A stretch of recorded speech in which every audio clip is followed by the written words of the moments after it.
पहला जो घटनाक्रम हो रहा है, और इसको हम इसलिए कह रहे हैं कि लग रहा है कि कांग्रेस अपना सेल्फ गोल कर रही है, मतलब कोई और खेल मैदान में है नहीं, कांग्रेस के ही खिलाड़ी हैं, वो अपने ही गोल में कैसे गोल किया जाए इसमें सब लोग लग गए हैं। तो राजस्थान की क्राइसिस को आप कैसे देख रहे हैं, और ये कब तक सॉल्व होने की उम्मीद है कि नहीं है, डॉक्टर सतीश मिश्रा?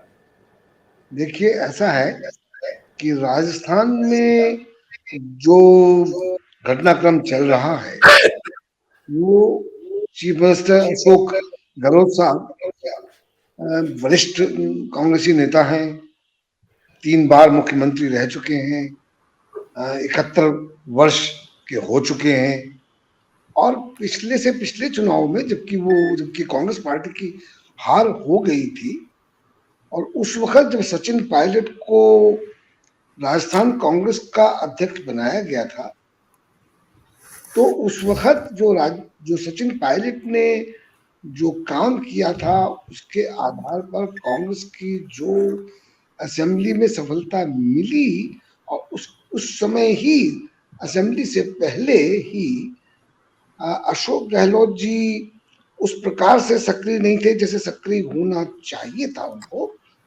तो उस वक्त वो सोनिया गांधी जी से और वरिष्ठ कांग्रेसी नेताओं से, जिसमें अहमद पटेल शामिल थे, जब वो इस वक्त नहीं है, उन सबसे वो बराबर कह रहे थे कि मुझको एक बार आखिरी बार मुख्यमंत्री बनने का मौका मिलना चाहिए, और मैं तैयार हूं कि जब हाफ टर्म पूरा हो जाएगा तो मैं जगह खाली कर दूंगा, कुर्सी खाली कर दूंगा, और सचिन पायलट को मुख्यमंत्री बनाया जाना चाहिए है, और वो सारे तर्क दिए जा रहे थे। अब जैसा कि आपको पता है कि सत्ता के अपना मोह, अपना आकर्षण होता है, और सत्ता की कुर्सी को आज कौन खाली करता है। आदर्श जो राजनीति में होने चाहिए वो तो अब है नहीं। आज जो विचारधारा की शून्यता हो चुकी है वो भी नहीं है। कांग्रेस में जो कहा जाता था कि जिस प्रकार से कांग्रेस की नीतियां थी, कांग्रेस की जो विचारधारा थी, उस पर चलने वाले नेता बहुत कम बचे हैं, और जो बचे हैं वो पदों पर नहीं है, उनकी रिकग्निशन भी नहीं हो रही है। इस प्रकार के बहुत सारे संकट कांग्रेस में है, और कांग्रेस में ये बराबर बात चल रही थी कि कांग्रेस पार्टी को अगर दोबारा खड़ा करना है तो कांग्रेस में डेमोक्रेटाइजेशन होना चाहिए पार्टी में। वो सारी बातें चलते चलते चलते चलते ये कहा जाने लगा कि भाई अब चुनाव होंगे, और चुनाव 18 अक्टूबर के लिए तय हुए।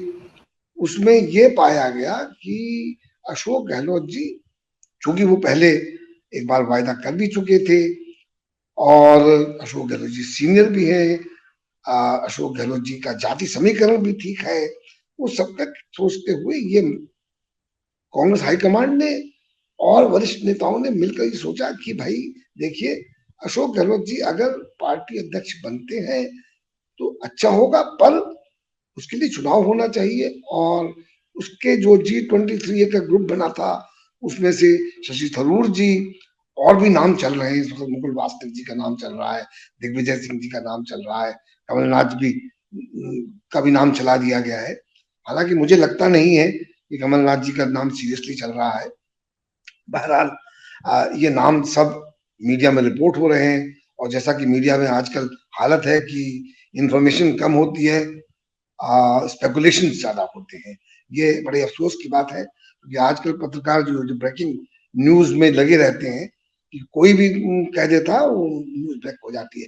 एनीवे, तो उसके चलते हुए राजस्थान में अब अशोक गहलोत जी कुर्सी नहीं, पहले उन्होंने कोशिश की कि भाई वो मुख्यमंत्री भी बने रहे और कांग्रेस अध्यक्ष भी बने रहे, जैसा कि अभी आपने कहा कि भारत जोड़ो यात्रा के दौरान जब राहुल गांधी ने ये कहा कि एक व्यक्ति एक पद की जब बात चली और जैसा कि आपने कहा कि अशोक गहलोत जी ने भी उसको माना, वो सब के चलते हुए वो वापस आए और उनके ऊपर बहुत सारे दबाव पड़े होंगे, वो खुद भी नहीं रिलेक्टेंट है सत्ता छोड़ने को। तो ये पहले उन्होंने कोशिश की कि भाई ये हो कि जब तक मैं अध्यक्ष नहीं बन जाता तब तक मैं मुख्यमंत्री बना रहूं। तो ये सब बातें चलते चलते चलते अब ये स्थिति पैदा हुई कि जो सीएलपी है उसमें से एक बैठक जो होनी थी वो नहीं हुई। मल्लिकार्जुन खड़गे, अजय माकन वहां जाकर वापस चले गए। अब ये सारी बातें देखते हुए अब देखिए हो ये रहा है कि जब तक सत्ता का आकर्षण नहीं है तो सत्ता एक ऐसा सीमेंट था जो कि लोगों को पार्टी में जुड़ा रहता था। अब सत्ता नहीं है तो विचारधारा की बात है नहीं, लोग अपने अपने नेताओं से जो जिनके क्लोज है जुड़े हुए हैं और उसके चलते ये संकट पैदा हुआ है। अब मुसीबत यह है कि गांधी परिवार ये कह रहा है, अभी तक ये भी कयास लगाए जा रहे थे कि ये सब नाटक चल रहा है, नाटक हो रहा है, राहुल गांधी पीछे से आ जाएंगे, उन पर दबाव पड़ेगा जैसा कि पास्ट में होता था। वो सब चलते चलते चलते जब ये स्पष्ट होने लगा कि राहुल गांधी अध्यक्ष नहीं बनेंगे तब ये सारे संकट और गहराने लगे। और आपने देखा है कि जिस प्रकार से जो सीएलपी की मीटिंग और जो एमएलएज अशोक गहलोत जी के क्लोज बताए जाते हैं, क्लोज हैं, उन्होंने सीपी जोशी के यहाँ एक मीटिंग कर ली, धारीवाल जी के यहाँ मीटिंग कर ली और कर आके ये संकट पैदा कर दिया है। अब जो रिपोर्ट आ रही है कि अशोक गहलोत जी ने कहा कि मेरा इसमें कोई हाथ नहीं है, ये मानना जरा थोड़ा मुश्किल है कि अशोक जी का हाथ उसमें नहीं है। ऐसा होता नहीं है राजनीतिक दलों में। और कांग्रेस एमएलएज जो अब चुनाव भी आने वाले हैं, टिकट भी बंटने वाले होंगे, किसको टिकट मिलेगा क्या मिलेगा, सबके चलते कांग्रेस एमएलएज विद्रोह कर जाएं, मुझे तो ये डाउट लगता है, मेरा उस पर संशय है। तो उसको देखते हुए संकट है।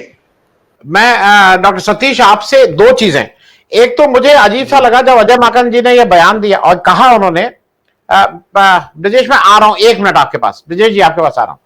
जब उन्होंने ये कहा कि ये पता लगा कि अशोक गहलोत साहब उनसे मिलना चाहते थे लेकिन उन्होंने जयपुर में मिलने से मना कर दिया क्योंकि उनके अपने, मुझे लगता है कि ये कांग्रेस अध्यक्ष के संदेश वाहक होके गए थे।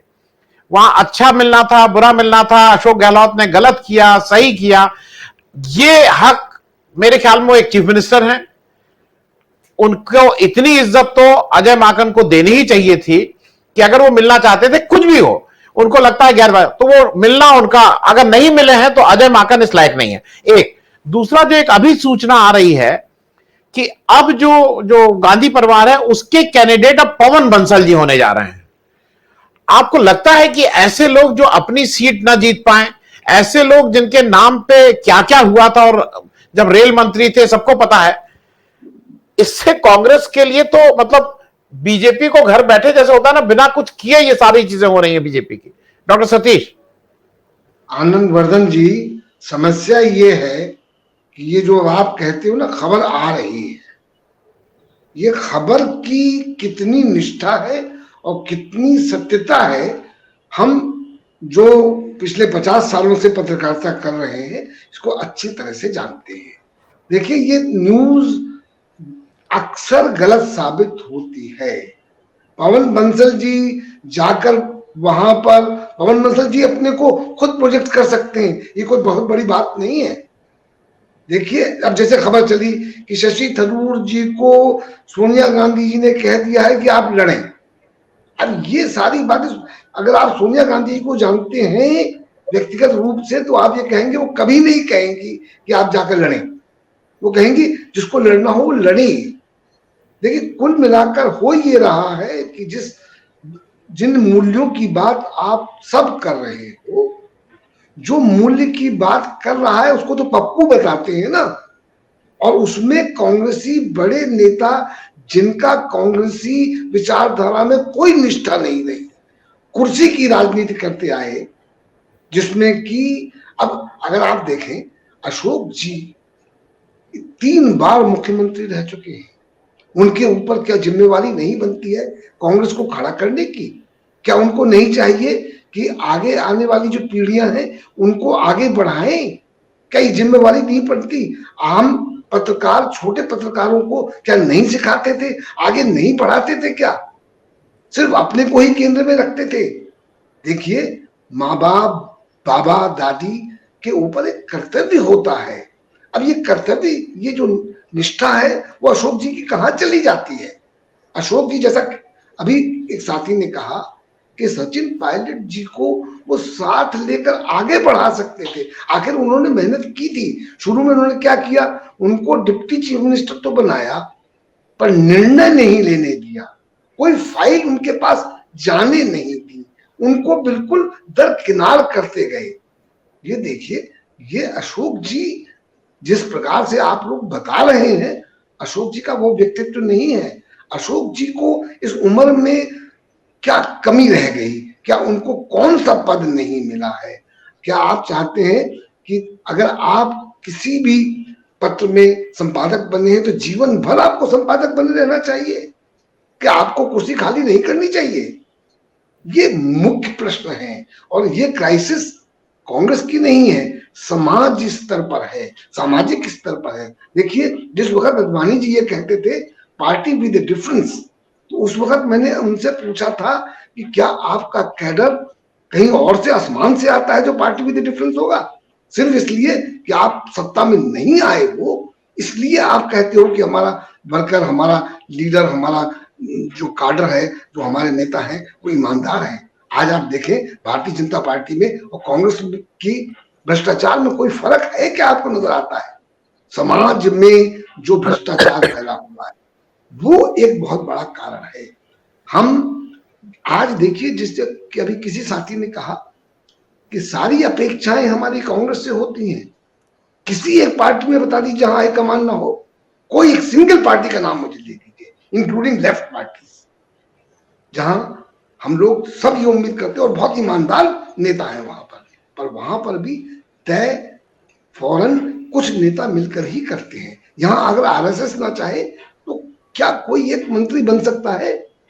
अभी आपने कहा कि नड्डा जी को 3 वर्ष का एक और काल दे दिया गया, ये किसने तय किया? तो देखिए आनंद जी, मुश्किल ये है कि हम इस वक्त सारी की सारी बुराइयां कांग्रेस में देख रहे हैं और किसी और पार्टी की चर्चा भी नहीं होती। हाँ, कांग्रेस को बहुत कुछ करना चाहिए, कांग्रेस में बहुत कुछ गलतियां हैं, हाई कमांड कल्चर गलत है। पर मुसीबत यह है कि high command culture Indian politics में इतना एस्टैब्लिश्ड है कि उसके बिना पार्टियां चली नहीं रही हैं। अभी आप देखिए, डेमोक्रेटाइजेशन की कोशिश हो रही है, सिर्फ इसलिए डेमोक्रेटाइजेशन की कोशिश हो पा रही है कि राहुल गांधी ये कह रहे हैं कि मैं अध्यक्ष नहीं बनूंगा, नॉन गांधी ही अध्यक्ष बनेगा, इसलिए चर्चा आगे यहां तक आ पाई है, वरना नहीं होता। तो बड़े नेताओं के ऊपर एक जिम्मेवारी होती है, वो देश को दिशा देते हैं। गांधी जी को याद कीजिए ना, वो खुद सेक्रीफाइस करके आगे बढ़ते थे। सेक्रीफाइस का प्रिंसिपल यहाँ कहाँ है? क्या गहलोत जी एक कुर्सी सेक्रीफाइस नहीं कर सकते थे अपनी पार्टी के लिए, जिसने सब कुछ दिया उसको? तो यहाँ पर आनंद जी, बड़े मूल्यों की बात है, हम लोग छोटी चीजों में उलझे हुए हैं और इसीलिए दिशाहीनता कांग्रेस में भी है और दूसरे दलों में भी है। इस वक्त जो विरोधी दल है, जो कि इस वक्त भारतीय जनता पार्टी सत्ता में है, तो उनके पास तो सब साधन है, वो तो कुछ भी कर सकते हैं, किसी को भी ला सकते हैं, किसी को भी तोड़ सकते हैं, किसी के खिलाफ भी केस चला सकते हैं। तो ये सारी बातों को ध्यान रखते हुए हम लोगों को ये डिस्कशंस करनी चाहिए। ये मेरा अम्बल एक एक्सप्रेशन था।